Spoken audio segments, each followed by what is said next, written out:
Hello বন্ধুরা, কেমন আছো সবাই? আশা করছি সবাই ভালো আছো। আমিও ভালো আছি। তো আজকে তোমাদেরকে নিয়ে যাব হচ্ছে আমি যাব এক জায়গায়, তো সেই সাথে তোমাদেরকেও নিয়ে যাব আমার সাথে।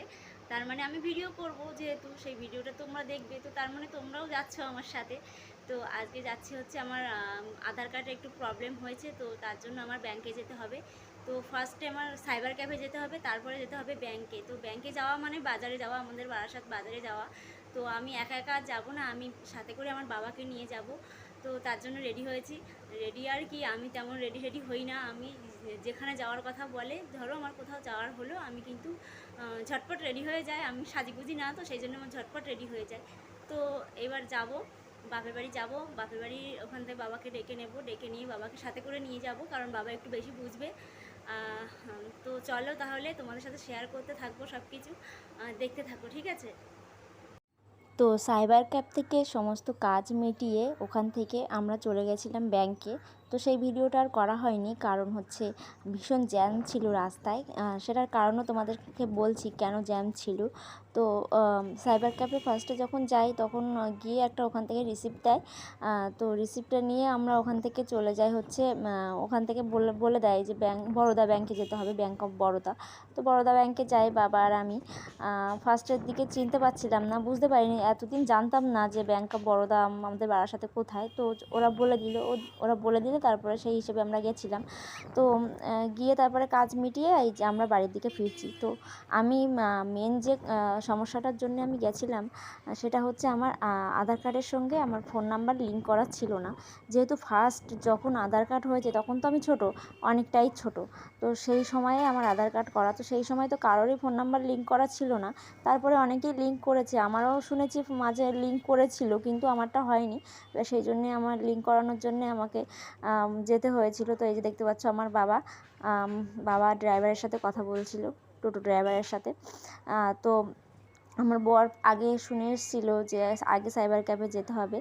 তো তারপরে এই যে দেখতে পাচ্ছ আমরা ইকো হসপিটালের সামনে এসে দাঁড়িয়ে আছি, কিন্তু রাস্তার জ্যাম, তো সেই কারণে একটু দাঁড়িয়েছিলাম কিছুক্ষণ। তো আমার বর আগের থেকে শুনে এসেছিলো সাইবার ক্যাফে যে কী করতে হবে কি না করতে হবে। তো ও যা শুনে এসছে, আমাকে যেভাবে বলেছে আমি সেইভাবে গেছি। তো ওর ওপরে আমার আজকে ভীষণ রাগ হয়েছে। বাড়িতে এসে আমার এরকম মনে হচ্ছিলো সামনে পেলে মাথায় একটা ঘা মেরে দিতাম। তো কেন রাগ হয়েছে সেটাও বলছি। তো সাইবার ক্যাফে ও শুনেছিল যে 200 টাকা লাগবে ওখানে। তো তুমি 200 টাকা নিয়ে যেও, আর হচ্ছে বাজারে যেতে বা আসতে যে খরচাটা লাগে, তো প্রায় তুমি 300 টাকা নিয়ে যেও, হয়ে যাবে। তো আমি সেই হিসেবে হিসেব মতো 500 টাকা নিয়ে গেছি। কিন্তু আমার আমি ওর কথা বাদ দিয়ে কিন্তু আমি 500 টাকা নিয়ে বেরিয়েছি বাড়ি দিয়ে। কিন্তু আমি যখন গেছি, গিয়ে ওখানে সাইবার ক্যাফে 200 টাকা দিতে হয়েছে, ওখানে তারপরে ব্যাংকে গিয়ে ওখানে আরও টাকা দিতে হয়েছে, তারপরে আবার সাইবার ক্যাফে আসতে হয়েছে, সেখানে আরও টাকা দিতে হয়েছে। তো বাবার ওখানে হচ্ছে একজন ছিল, বাজারের একজন চেনা জানা দোকানদার ছিল, দশকর্মার দোকান। তো বাবা ওখান থেকে জিনিসপত্র কেনে। তো এখান থেকে ওনার কাছ থেকে টাকা ধার নিয়ে এসছে, বাবা বলেছে যে আমি পরে দিয়ে দেবো। তো এই কারণে আমার ভীষণ রাগ হচ্ছিল। আর এত জ্যাম কেন বলো তো? আজকে হচ্ছে আমাদের বারাসাতের যে এমপি না কি বলে জানি না, যাই হোক, কাকলি ঘোষ দস্তিদার, উনি হচ্ছে সামনে যে লোকসভা ভোট আসছে, সেই ভোটের জন্যে নমিনি জমা দিতে এসেছিলো। তো লাস্ট নমিনি জমা দিতে এসেছিলো বলে রাস্তায় এত জ্যাম ছিল। তো তারপরে দেখো আমরা চলে এসেছি এই যে সেই সাইবার ক্যাফের থেকে। ওখান থেকে শুনলাম যে কী করতে হবে। তো ওরা বললো যে 1 সপ্তাহ পরে এসো, 1 সপ্তাহ পরে এসে তোমার আধার কার্ডটা নিয়ে যেও। তো আমার আধার কার্ডটা কিন্তু আবার মানে পুনরায় নতুন করে হয়েছে, আমার আধার কার্ডটা পুরো নতুন করে দিয়েছে। তো আমার বরের ওপরে এই জন্য রাগ হচ্ছিল যে ও আমাকে বলেছিল 300 টাকা নিয়ে যেতে, আমি 500 টাকা নিয়ে গেছি। তারপরে আমার কাজটা ঠিক মানে আরও টাকা ধার করতে হয়েছে। তো এই জন্য রাগ হচ্ছিল। আর দেখতে পাচ্ছ বাবা আগে হাঁটছে, আর আমি যে পিছনে হাঁটছি, আর ভীষণ রোদ্দুর, প্রচণ্ড গরম। এই যে প্রচণ্ড গরমের মধ্যে হেঁটে যাচ্ছি, হেঁটে বলতে টোটোর থেকে নেমে হেঁটে যাচ্ছি, পুরো পথ হেঁটে যাচ্ছি না। তো তারপরে এই যে চলে এলাম আমাদের কাজীপাড়া বলতে কাজীপাড়ার ভিতর দিয়ে যাচ্ছি। আমাদের পাড়ায় যেতে গেলে, আমাদের বাড়ির পাশেই তো ব্রেনওয়্যার ইউনিভার্সিটি ইঞ্জিনিয়ারিং কলেজ, যেটা এই যে এটা হচ্ছে ব্রেনওয়্যার ইউনিভার্সিটি, এটা হচ্ছে ঢোকার মেন গেট। এই গেটটা দিয়ে হচ্ছে এই কলেজে ঢুকতে হয়। তো এখানে প্রচুর ছেলে মেয়ে পড়াশুনো করে, এখানে ইন্ডিয়ার বলো বাংলাদেশের বলো অনেক ছেলে মেয়ে এখানে আসে, বাংলাদেশ থেকে অনেক ছেলে মেয়ে আসে স্টুডেন্ট ভিসাতে, এখানে এসে অনেক ছেলে মেয়ে পড়াশুনো করে। আশেপাশে বাড়ি ভাড়া নিয়ে থাকে কিংবা মেসে থাকে, যাই হোক অনেকেই থাকে। তো তারপরে বাবার আমি এই যে যাচ্ছি বাড়িতে, আর আমার প্রচণ্ড গরম লাগছিলো আর কষ্ট হচ্ছিলো, যেহেতু আমার শরীরটা একটু খারাপ। দেখতে পাচ্ছ বড় বড় বিল্ডিং রয়েছে, এবার ঠিকঠাকভাবে দেখা যাচ্ছে না, কিন্তু আমি পিছন দিক দিয়ে ভিডিওটা করছিলাম। আর দেখো সামনে আশেপাশে কত সুন্দর পরিবেশটা কিন্তু খুব সুন্দর, গাছপালায় ভরা। আমাদের পাড়াটা আসলেই সত্যি গাছপালায় ভরা, অনেক গাছ রয়েছে। আর আমরা যেখানটায় থাকি আমাদের বাড়ির আশেপাশে প্রচুর গাছ, আমাদের বাড়ির সামনে তো অনেক গাছ রয়েছে, আম গাছ, কাঁঠাল গাছ, এগুলো ভরা, লিচু গাছ। তো বাবা আগে আগে হাঁটছে আর আমি পিছনে পিছনে হাঁটছি, ভিডিও করছিলাম। তো যাওয়ার সময় সোনাকে তো রেখে গেছিলাম ওর ঠাম্মি আর দাদাইয়ের কাছে, ওর জেঠুর বাড়িতে।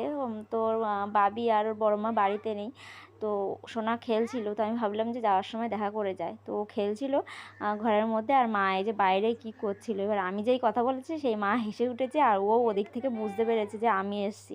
তারপরে মা যখন দরজা খুলে মা দেখলাম যে ও প্যান্ট পরা নেই, ও নাচানাচি করছে। তারপরে বাবা ওকে বললো যে প্যান্ট পরিয়ে দিতে, তারপর মা প্যান্ট পরিয়ে দিল, প্যান্ট পরিয়ে দিলে ও একটু খেলছে। এই যে দেখতে পাচ্ছ ওই দুইজন মানুষ বাড়িতে রয়েছে, আর তিনজন মানুষ গেছে মামা বাড়ি বেড়াতে, মানে ওর দাদা ভাই আর ওর বাবি আর ওর বড় মা, আর তিনজন গেছে ওর মামার বাড়ি বেড়াতে বলতে দিদুন অসুস্থ তাই দেখতে গেছে।